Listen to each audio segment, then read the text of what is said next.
батарей руугаа буцаад ороход надад нэг гоё асуулт байгаа. Зөөр батарейны хөгжилтэй холбоотой. Одоо ер нь энэ хөгжил нэр нь аль зэгтээ явж байна. Ер нь одоо тий AI одоо 10 жилийн дараа нэг юм болно ч юм уу тий Apple Vision Pro одоо дараагийн үедээ бол нүдний шил болно гэдэг ч юм уу тий. Нэг харцсан нэг prediction байдаг шүү дээ. Тэр шиг батарей ер нь одоо за миний сонсож байгаагаар бол баг хүн одоо ингээ гар утсаа ингээд гар утсыг зүгээр худалдаж лаа. Тэгээ дахиад юусоо тэрийг цэнгэлж мэнэглэхгүй зүгээр тэгээ уцаад эвдэртэн л ашиглана.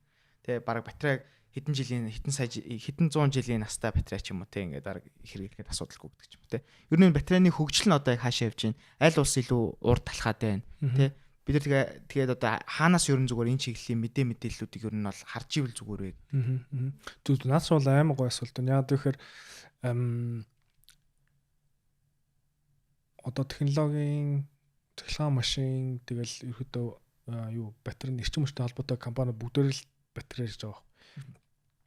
За окей. Нэгдүгээрт бол энэ чинь нэг шинэ технологи л биш. Литиум ион батарей бол аль дээр үйл байсан. Европод технологи гарч ирсэн. Японууд, Хятадууд, Солонгосууд Scale-гээд хурууцаа гаргаад ирсэн шүү дээ. Panasonic, LG одоо сүүлд Хятадууд гэх юм бол CATL гэдэг компани байна. BYD байна. Энэ компаниуд ерөөдөө ээшигээ айгүйх ороод эхэлсэн. Янз бүрийн аппликейшнтэй батарейнууд, energy storage, EV өөр юу гэдэг те, truck.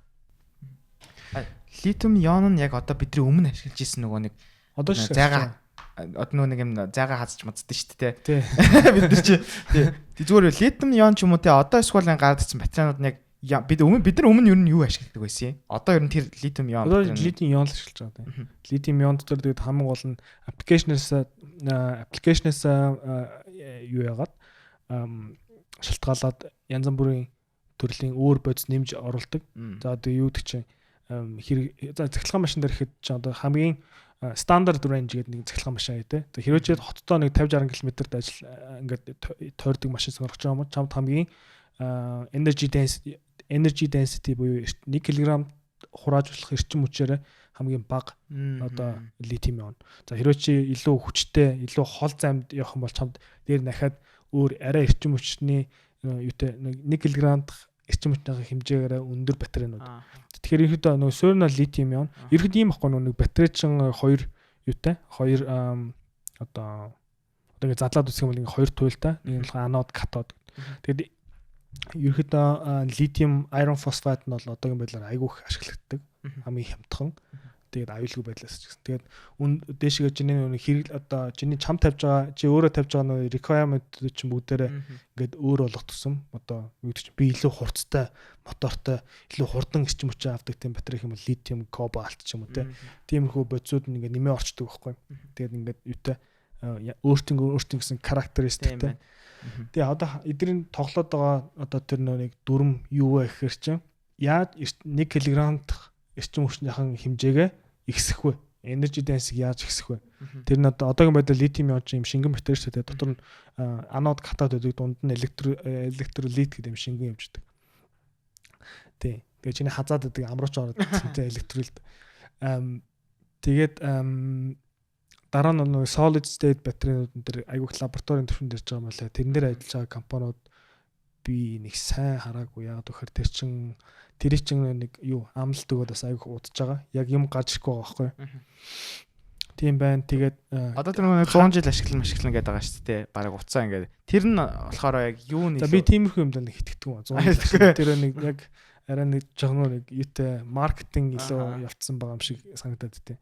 Тэгэхээр яг лабораторийн төвшөнд бол эдгээр чинь тэгэл эхлээд эдгээр чинь лабораторид турш гаргаж ирчээд дараа нь how to scale гэдэг нэг фактор руу орж байгаа байхгүй. За хаана айгүйх эрчим хүчний тийм үйлдвэрүүд гарч иж байгаа нэхэр Хятадд байна. Европын чинь зүгээр ингээ маппэнд дэлгэж байгаа хаана ингээд фактор руу босч ийн гэдэг юм бол ерөөдөө аппликейшнтэйгээ ойрхон одоо герман гэхэд жишээлбэл эрчим хүч автомобилээр амар хүчтэй орно те. Тэгэхээр тэнцээ бол айгүйх том эрчим хүчний эсвэл германыг тойроод ч юм уу тийм эрчим хүчний мега төслүүд, гига төслүүд яваад байгаа байхгүй. Бүгдээрээ л үйлдвэр эрчим хүчний үйлдвэр гаргаж эрчим хүчний батарейны үйлдвэр. За Хятадууд бол supply chain-ээс үйлдвэр болтол бүр ингээд vertically батцсан улс байгаа байхгүй. Литиумыг майнинг хийж, литиумыг боловсруулж, литиум дээр тулгуурлаг продуктууд гаргаж ирж, тэрэн дээр зориулсан машинеруудыг эдгээр өөрсдөө үйлдвэрлэж байна. Тэгэхээр хятадууд бол айгүй хөрөнгө оруулж байна. Тийм болохоор одоо хятадууд гэлгүй ерөөдөө Азууд. Тэгээд за энэ дээр нэг түүх ярих юм бол Европууд ч ерөөдөө одоо Porsche, Volkswagen гэдэг чинь өөртөө хамгийн анхны цахилгаан машин гаргажсэн шүү дээ. Тэгсэн мөртлөө эдгээр маркет руу буруу тайминг хийгээд орсон. Тэгээд дизель технологич угаасаа дизель чинь эрчим хүчний хэмжээрээ 1 кг ногдох эрчим хүчний хэмжээгээр батарейгаас хамаагүй их 100 дахь их ба.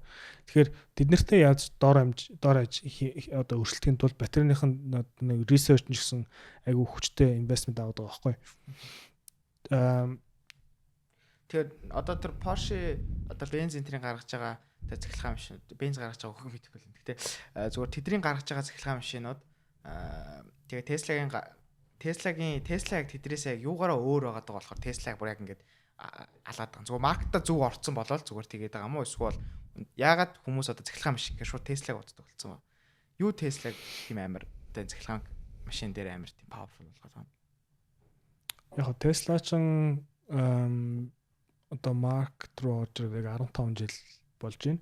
Тэгээд хамгийн гол нь тэр чинь нэг юу байхгүй. Elon-ыг гаргасан тэр нэг мастер планууд байдаг байхгүй. Мастер 1 2 3 одоо 4-т нь гарч байгаа. Тэгээд би тэр одоо бүгдээр уншиж болно. Компанийн юун дээр нөгөө репортн дээр нөгөө Elon's master plan 1 part 2 гэдэг францаар хэлсэн. Тэгээд part 3. Тэгээд би тэдээс бүгдийг нь уншсан л та. Тэгээд харж байхад бол мань хүний 15 жилийн өмнөх vision юу вэ гэхээр за дэлхий бол будаа болж байна. Агаарын бохирдлоос болж энд нь ямар секторууд орж ирнэ гэхээр будаа болгож байгаа сектор нь бол ерөөдөө энэ oil company-д дээрээс нь цахилгаан юуны фактор зам дээр явж байгаа машинууд айгүйх local pollution гаргаж байгаа. Тэрнээс нь болоод хүмүүс айгүйх хордож байгаа хүч байгаа. Энэ нэг first principle thinking яваад байгаа байхгүй. За тэгээд эднүсийг засахын тулд бид нэгдүгээрт энэ юу transportation sector-ыг цахилгаанжуулах хэрэгтэй. Transportation гэдэг нь болохоор зүгээр яг гудамжинд явж байгаа машинаас уулуурхай машинууд хүртэл бүгд нь цахилгаан болох хэрэгтэй. Тэгэхээр ерөөхдөө energy чин эрчим хүч чин янз бүр байгаа шүү дээ. Хими эрчим хүч, дулааны эрчим хүч, цахилгааны эрчим хүч. Тэгэхээр цахилгаан эрчим хүч бол айгүйх орж ирнэ. За тэгэхээр ерөөхдөө Elon-ы гаргасан тэр vision болохоор юу?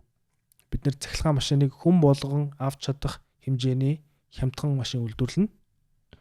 Тэхийн тулд надад master plan 1 2 3 гэсэн байна. Тэгэхээр энийг бол би залуучуудыг уншаасаа гэж бодож байгаа байхгүй. Тэр хүн тэгж бодоод бид нар одоо Tesla ч ийм амжилттай болж штэ. Тэгэхээр зан дээр дахиад нэг базаад л ихээр ирэхэд Tesla-гийн хамгийн анхны загвар Roadster гэдэг машин авчихсан байхгүй. Хоёр алгатай. Тэгээд мань хүн хэлэхдээ окей. Би цахилгаан машиныг амар секси болгоно. Зүгээр цахилгаан машин гэхээр л нэг юмтай нэг өдөрлөгтэй машин шиг тийм болохгүй. Тэгэхээр чинь эхлээд нөгөө нэг ийм секси машин болгоход бол хурдны Roadster гэдэг хоёр алгатай машин гараад за тэрийг баян хүмүүс зараад тэрнээс олсон мөнгөө бид нэр арай хямдхан загвар Model S, Model X гэдэг загвар. Нөгөө хоёр хаалга ингээд fucking doors тэр чинь Model X шүү дээ. За тэрийг арай нэг хямдхан загвараар гаргаж чичээд за тэрнээс олсон мөнгөө ахаад хямдхан загвар гаргаж ирнэгээд Model 3, Model Y. За тэрнээс олсон мөнгөө бид нэр одоо эрчим хүч рүү оруулнаа. Тэр ихдээ мань нөхрийн тэр планууд нэг гоё яваад байгаа.